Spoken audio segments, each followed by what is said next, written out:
And the issue of oversight, some have warned that there is a possibility of corruption should the lockdown continue, and the deviation in some of the procurement processes. Here with me now to talk about this is Mkhuleko Hlengwa, who is SCOPA Chairperson. A very good evening to you, and thank you so much for speaking to us, Mr. Hlengwa. So let's talk about possible corruption of government tenders during this period. What are you doing in terms of this, your oversight role? Are you fearful that this could happen?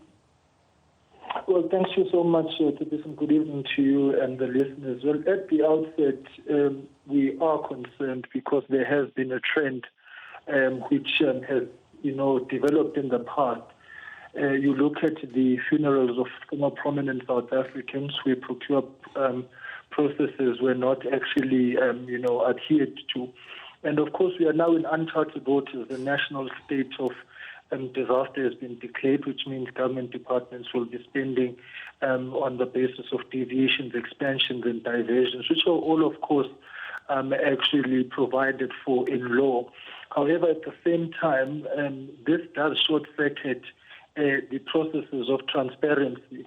And this is, of course, of concern to us as SCOPA. And so the first issue is that we want to send out a very strong message and warning to government departments and entities that spending must be done consistent with the provisions of the law insofar as deviations and expansions are concerned. And accounting officers are quite familiar with Note 3 of National Treasury and Note 8, which seeks to give the necessary guidelines for this. But at the same time, whilst the formal realities are there, we are dealing with human beings here who are not going to actually veer off the course of their endeavors of corruption. So we are going to have to develop modalities of oversight during this time, and as a committee, we are, of course, already considering the use of ICT as the Deputy Speaker has determined for the purposes of our engagements where it's necessary. But at the same time, we are expecting government departments to be very forthcoming.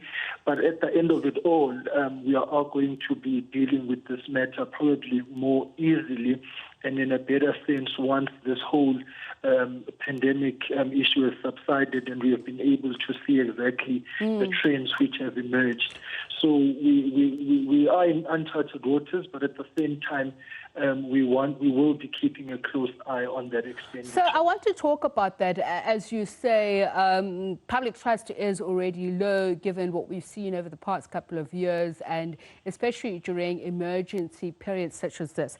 The UDM leader Bantu Olomisa sending out a tweet asking the president to further clarify the authenticity of a 50 million rand tender allocated to a certain company called Kirinox, which is a national NPO rather, and saying that information suggests that there already has been a 20 million rand invoice that has been put out. Are you aware of this? And if that is the case, how would you go about verifying the authenticity of some of this information? Well, I am sending correspondence tomorrow to National Treasury on all the issues that have been reported so far, so that we can get a sense of what is already in the conveyor belt or on the, in operation and in full swing. But two things must be clarified, and the viewers. One is that not all government expenditure or procurement during this time must be done within the dictates of deviations and expansion. It doesn't mean that. It's not a wholesale. Here it's issues and around threat to life and assets of the state. The National Treasury regulations are very clear in that regard. So any deviation, expansion or diversion that will take place must be for the purposes of the state of disaster. And so that is why then there is a need for transparency and there is a need for us to get the information. And there is a need for Parliament to beef up and ramp up on the modalities which it's speaking about of ICT, so that portfolio committees can be provided and given the opportunity to be able to interact as and when is necessary. And I think the issues insofar as CETA, the Department of Communication, and the e-government in the province of Gauteng must be issues of priority, so that we can be able to benchmark now exactly how government departments are treating this particular matter. But it cannot be that we're going to be issuing tenders at 5 o'clock and expecting responses by 10 o'clock in the morning. That already speaks to suspicion. And National Treasury has already provided government departments with a list of service providers whom they can tap into for the special procurement that needs to be done now. I think what we are saying as SCOPA really is that we leave no stone unturned insofar as scrutinizing all the expenditure line items, particularly your big amounts. And secondly, we are calling on accounting authorities, i.e. your directors, generals, your boards, and so on, to make sure, because ultimately they are the ones who are responsible for this special kind of procurement. And of course, we are going to be asking the Auditor General to make use of the expanded mandate that he has been given to hold people personally liable for any of the challenges. So we are already in a process of interacting with the law enforcement agencies so that they can be on standby for any of our processes or outlook or any of our Mr. Hlengwa, I need to ask you to then, let's expand this and go beyond our borders. The UN Office for Drugs and Crime says up to 25% of especially drug procurements is lost to corruption. There's the issue of South Africa having to fight for resources with a number of countries. What is the exposure to manipulation, to extortion on those health systems, especially medicines and supplies?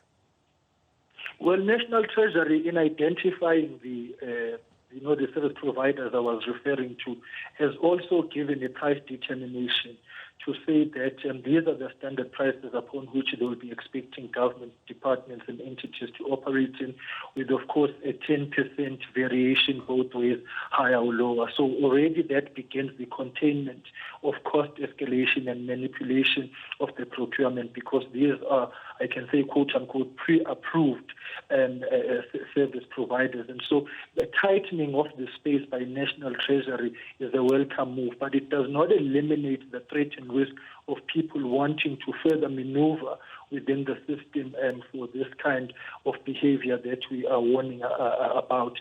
And so the systems are there. And it is now incumbent on all of us in our respective spaces to do that which is expected of us.